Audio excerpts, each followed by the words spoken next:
It's time to celebrate autumn and everything that the season brings. It's time for a garden tour around my Irish country garden. There's going to be autumn colour, there's going to be loads of interest, and we're going to be talking about everything that's changed since my last garden tour in March.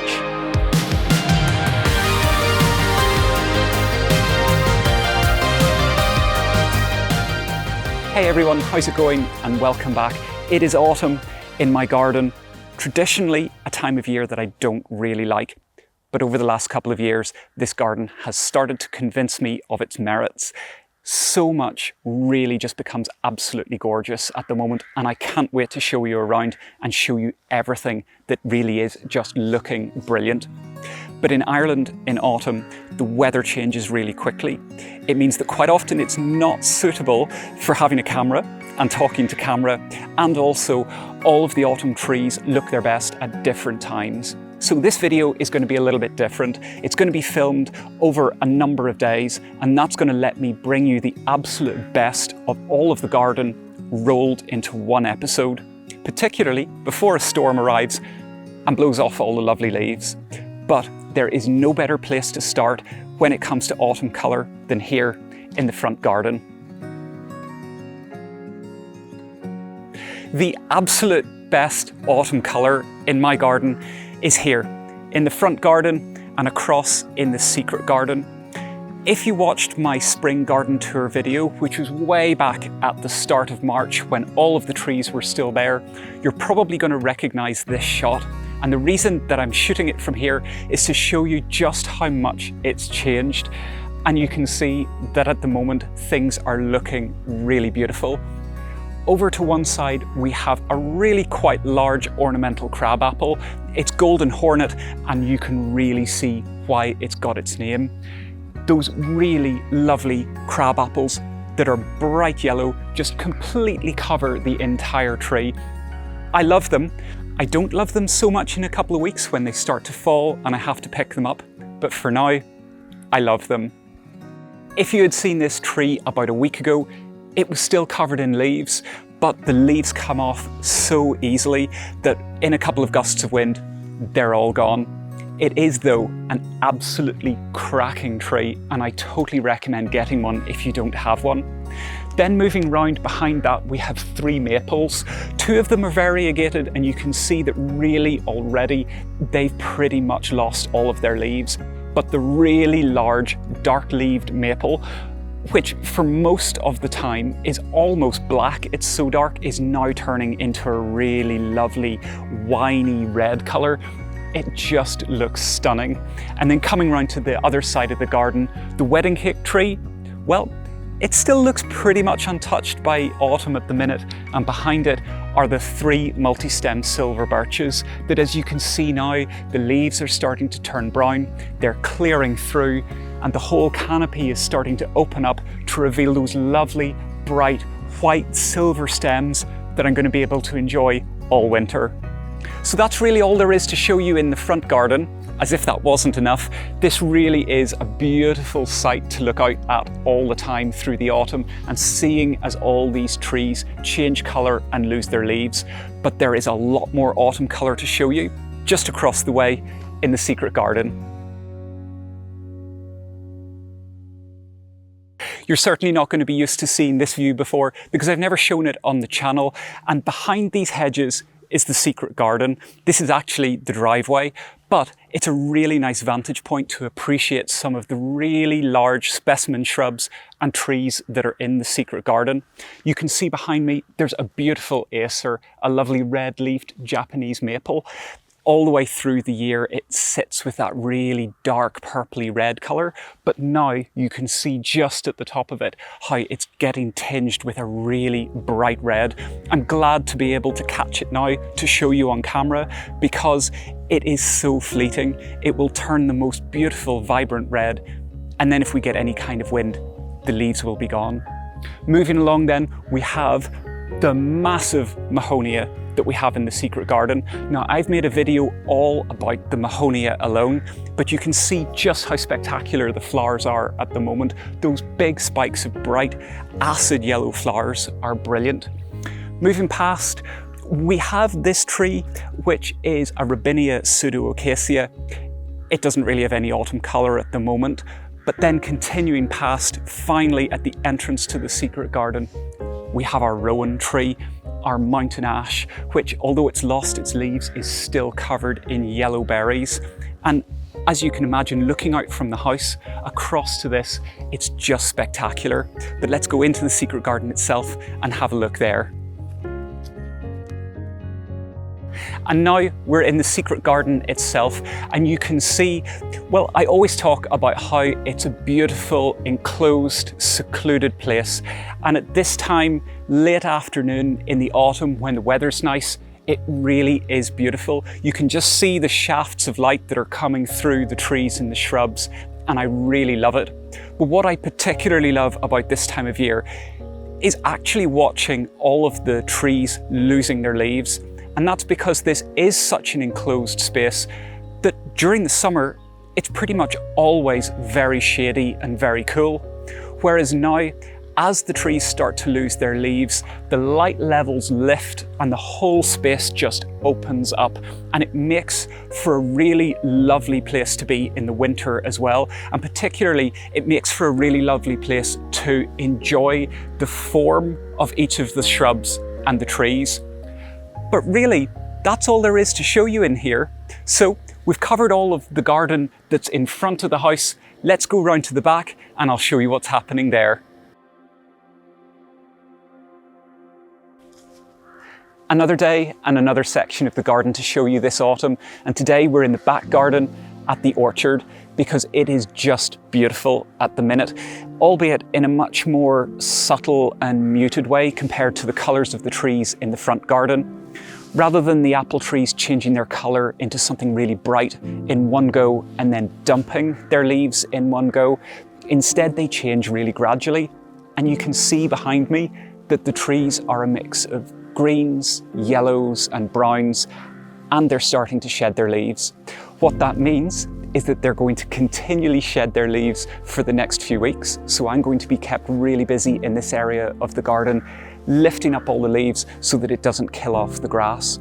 But another great thing about being here in the orchard at this time of year is the obvious: apple harvest, and in particular, windfall apples. Now, I didn't think that the apple trees were going to perform at all this year. Last year, we had an absolutely immense harvest. We had so many apples, we really didn't know what to do with all of them. And I know that most apples really produce fruit to a large degree every other year, so they have a quieter year. And this is exactly that, a much quieter year. But still, I've been surprised at how many apples are being produced. Now, because the apple trees are really tall, it means that a lot of the apples simply aren't just very easily accessible. So instead, I wait for a bit of a storm and then I come out and have a look around on the ground and lift anything that's good. And actually, there still are a lot of really good apples. The other thing that's really lovely about this time of year is touching on something that I've talked about in many videos before, and it's the character of the trees themselves. Because they're really old and they're quite large, they're really gnarled and they have a really lovely old twisted shape that I adore. And there's no better time to enjoy it than when the leaves aren't on the trees. So you can see behind me that as the leaves start to come down, you get to see more and more of that skeleton, that structure.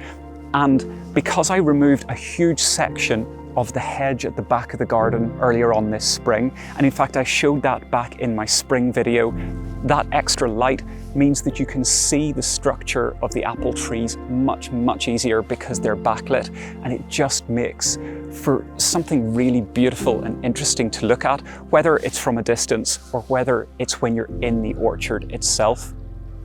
I love this area at this time of year, particularly on an afternoon like this where it's a little bit shady, but it's cool and dry and a nice calm day. I could happily spend hours in here just pottering around, picking up apples, clearing the leaves and enjoying the space. But let's keep moving because I want to show you the pond.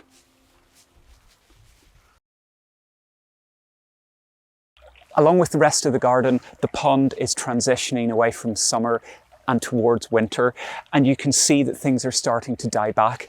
The reeds, they're starting to turn brown and die back, and some of our pond plants, well, all that's left of them now are the tall skeletons of the seed heads sticking out of the water, which actually I think are really beautiful, and I love them. And I know that come next spring, they'll be growing again. But two things that are still doing really well, one of them a good thing and one of them not a good thing, are the pond lilies and duckweed. So let's deal with the not so great thing first, duckweed. This is a nature pond, so I'm not too concerned about it always being a beautiful glassy stretch of water. But this year we have had a lot, and I mean a lot, of duckweed. If I don't stay on top of this, well, really every week, the whole pond just becomes a blanket of green. And I think if you ever notice something like that in your garden where you have a sudden radical change, you have to ask yourself, what's different? And when I think about it, what is different is that I removed the hedge at the back of the garden, which changed this area from an area that would pretty much have been in shade all day long to an area that gets a lot of sunlight in the morning and then in the afternoon goes back into shade. And I think that extra light is what has given the duckweed the opportunity to really take hold this year. Now, saying that, as gardening jobs go, lifting duckweed out of a pond is actually quite nice and quite meditative, and I don't mind doing it. One great thing to show you, and I am so excited about this, are the water lily flowers. Now, we've had these in the pond for a couple of years now, and they haven't flowered. In fact, earlier in the summer, one of them looked like they were going to flower, and I was going to make a video about it, and then the flower died and rotted off before it had a chance to fully open. But now we've got two beautiful white flowers that are so close to being fully open. I am just delighted to see these, and they just add something really, really special to the pond.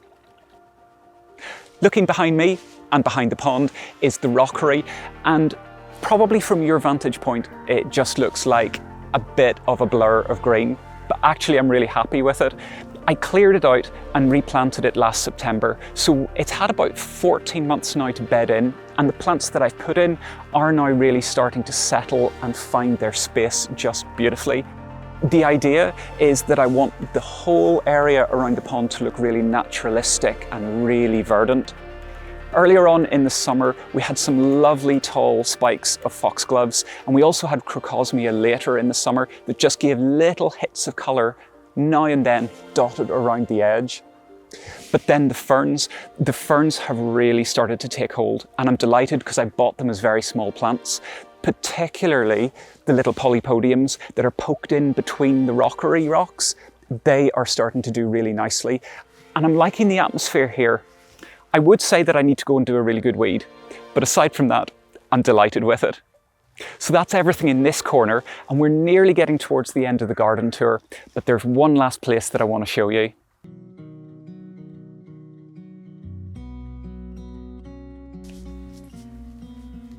Of course, it wouldn't be a garden tour here without coming to the raised bed pottage or vegetable garden, which I've been creating this year, and what a project. Between building the beds, getting them filled with topsoil, getting them planted, it has been a really busy year. But despite the fact that all of that work meant that I've had a really short season to work with, this has been an absolute powerhouse. It's now not looking its greatest. Admittedly, it looks really quite tired, but it has worked really hard for me over the last few months. The sweet pea wigwams, they were lovely, but they got too big and top heavy, and in the recent autumn storms, well, you can see what happened to them. They've collapsed a bit, and I've had to clear some of the beds out. The peas, well, really all that they are good for now is for collecting seeds. They're coming out, and everything is now starting to slide towards winter. However, the garden is still really productive because particularly in these central beds, I've got loads of things still growing that I'm able to harvest, or they're going to be things that I can harvest over the next few months. I've got lettuces that are steadfastly holding on until the frosts wipe them out because they're quite soft lettuces. I've got parsnips that I'm hoping are going to be ready for Christmas and Christmas dinner. Going along with them, I've got my Brussels sprouts in the brassica beds. I've never grown Brussels sprouts in my life, and I am so looking forward to being able to cut a stalk and take them home for our Christmas dinner. As well as that then, I've got chard, I've got beetroot, I've got carrots, and I've got spring onions. So I know I'm certainly going to have a nice little selection that I can pick away at over the next couple of months. Add to that, down at the back, I've got my garlic and my onions planted, and there's still plenty happening here. Though over the next few weeks, the clear out is going to continue as the garden really does shift towards winter. Now, I had planned on this being the very end of the video, but actually, it is such a glorious afternoon here that I want to show you one more thing, and it's down here. Come and have a look. I just couldn't resist showing you this very last part of the garden, and I think it's going to give you a really good idea of the context of where our garden sits in terms of the landscape and the Irish countryside. I am standing in the middle. Well, I'm standing in the middle of a lot of weeds, but I'm standing in the middle of what used to be our massive hedge of really tall cypress trees that I felled back in the spring. Now, initially I did that because I needed to open up the garden. I wanted more airflow, I wanted more light so that I could really make changes in the centre of the garden. But the added benefit is that it opened up this really beautiful view out over the fields and out into the countryside. And as messy as this section is at the moment, looking out across here on an autumn afternoon like this, when the sun is getting low in the sky and everything is starting to turn golden, well, I don't think it gets much better than this. Unless I had a cup of tea in my hand, that would make it much better. And I thought this would be a really nice stopping off point to finish the video. I really hope you've enjoyed seeing all of the beautiful things and all of the beautiful processes that are happening at this time of year in this garden. I love being able to share it with you, and it's been really nice to show you some of those great things. Now, I do have another video that I think you might be interested in seeing, and that's the spring garden tour from earlier on this year in March. The colours in this garden in spring are really beautiful and really inspiring. So go and check it out here and you can see what a difference there is from then to now. And until next time, see you later.